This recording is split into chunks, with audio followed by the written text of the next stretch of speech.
এই সহজ পদ্ধতিতে ইলিশ পোলাও তৈরি করলে যে খেতেও এতটা সুস্বাদু হয় সেই রেসিপিটাই আজকে তোমাদের সাথে আমি শেয়ার করব। আমি এই ইলিশ পোলাওটা তৈরি করেছি গোবিন্দভোগ চাল দিয়ে, একদম ঝুরঝুরে কিন্তু হয়েছে। তো তোমরাও এই রেসিপিটা একবার তৈরি করে অন্তত খেয়ে দেখো, আর যদি গোবিন্দভোগ চাল দিয়ে করো খেতে কিন্তু খুবই দুর্দান্ত হয়। তাহলে চলো জেনে নেওয়া যাক কীভাবে তৈরি করছি। প্রথমে আমি দিয়েছি টক দই, তারপরে দিয়েছি পেঁয়াজ বাটা, আর পরিমাণটা কিন্তু আমি লিখে দিচ্ছি। তারপরে দিয়েছি আদা আর কাঁচা লঙ্কা বাটা। এবার দিয়ে দেবো জিরা গুঁড়া, ধনের গুঁড়া, নুন, কাশ্মীরি লঙ্কার গুঁড়া, হলুদ আর চিনি। এবার ইলিশ মাছগুলোকে দিয়ে বেশ ভালো করে মেখে নেব। মেখে না আমি 10 মিনিটের জন্য রেস্টে রেখে দেবো। তো যারা আমার চ্যানেলে নতুন আছো প্লিজ চ্যানেলটা সাবস্ক্রাইব করে পাশে থাকা বেল আইকনে ক্লিক করে দিও। এবার আমি পেঁয়াজ বেরেস্তা করে নেব। তো দেখো পেঁয়াজ কিন্তু বেরেস্তা হয়ে গেছে। আর ভিডিওতে কিন্তু একটা লাইক দিতে ভুলো না, কারণ আমি সবাই ভিডিও দেখি, এমনকি লাইক দিয়ে দেখি। এখানে এবার যেই মাছটা তৈরি করার জন্য একটা পেঁয়াজ কুচি দিয়েছি। এবার ওই যে মশলা মাখিয়ে রেখেছি মাছটা, মশলা থেকে মাছটাকে আমি তুলে নিচ্ছি। পেঁয়াজটা যে একটু ব্রাউন কালার হয়ে গেছে, তারপরে আমি দিয়ে দেব মশলাটা দিয়ে বেশ তেল ছেড়ে আসা পর্যন্ত কষিয়ে নেব। আর মশলার কাঁচা গন্ধটাও কিন্তু চলে যাবে।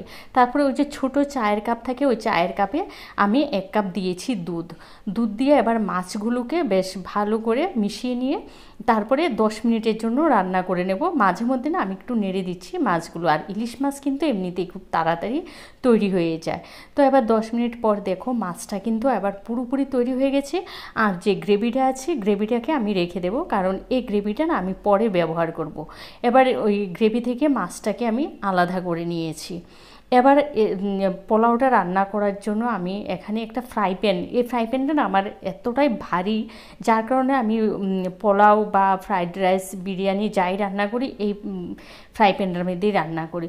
তো তেল দিয়েছি একটা বড় সাইজের পেঁয়াজ কুচি, আর এখানে দিয়েছি গরম মশলা, এলাচ, লবঙ্গ, দারচিনি। দেখো ইলিশ পোলাওতে কিন্তু খুব একটা বেশি মশলা দিলে যে ইলিশের যে ফ্লেভারটা সেটা কিন্তু চলে যায়। তো এখানে আমি 300 গ্রাম গোবিন্দভোগ চাল ধুয়ে জল ঝরিয়ে রেখেছি। তারপরে দিয়েছি এখানে আমি তোমার নুন, আর দিয়েছি আদা বাটা। এখানে আর কোনো মশলাই লাগবে না, ওই দিয়ে বেশ একটু ভেজে নিয়েছি আদার কাঁচা গন্ধটা যাওয়া পর্যন্ত। ভেজে নেওয়ার পর কিছু কিশমিশটা দিয়েছি অপশনাল, আমার পোলাওতে কিশমিশটা মুখে পড়লেও খেতে ভালো লাগে, তাই আমি কিশমিশটা দিয়েছি। এবার চালটাকে বেশ ঝুরঝুরি করে ভেজে নিয়ে তারপরে ওই যে মাছের যে গ্রেভিটা ছিল সেই গ্রেভিটা দিয়ে আরও 3 থেকে 4 মিনিট ভেজে নিয়েছি। তোমরা দেখতে পাচ্ছ চালটা কিন্তু একদম ঝুরঝুরে হয়ে গেছে। তো আমার কাপের মাপে এখানে আমি 1 কাপ চাল নিয়েছি, সেই জন্য একদম 2 কাপ দিয়েছি জল, তার মধ্যে 1 কাপ জল আর 1 কাপ দিয়েছি দুধ। এবার মিশিয়ে না হাই হিটে আমি 5 মিনিট ঢেকে রান্না করে নেব।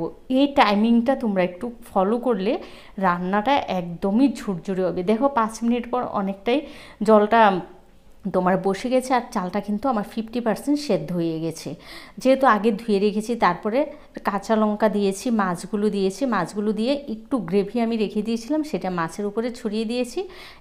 তারপরে দিয়েছি আমি এখানে পাউডার দুধটা এতটাই সুন্দর হয় দিলে, তাই আমি ছড়িয়ে দিয়েছি। আর দিয়েছি কিছু পেঁয়াজ বেরেস্তা। এবার মাঝারি টু লো টু মাঝারি হিটে আমি রান্নাটা করবো, হাই হিট একদম করা যাবে না। 10 মিনিট তোমরা ঢেকে রেখে দেবে, আর কিচ্ছু করতে হবে না, দেখবে একদম সুন্দর রান্না হয়ে যায়। তো 10 মিনিট পর না আমি গ্যাসটা অফ করে দিয়ে আরও 5 মিনিট ঢেকে রেখে দিয়েছিলাম, তাহলে এক্সট্রা যদি একটু জল থাকে সেটাও মিশে যায়।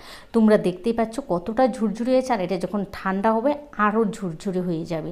তাই তোমরা এই পদ্ধতিতে যদি ইলিশ পোলাও রান্না করো খেয়ে দেখো, খেতে কিন্তু বিশ্বাস করো দুর্দান্ত হয়েছে। তো এই রেসিপিটা ফলো করে তোমরা অবশ্যই একবার ট্রাই করবে আর আমাকে জানিও। ভিডিওটা ভালো লাগলে লাইক, কমেন্ট, শেয়ার করতে ভুলো না। চ্যানেলে সাবস্ক্রাইব করে আমার পাশে থেকো। ভালো থেকো, সুস্থ থেকো, টাটা।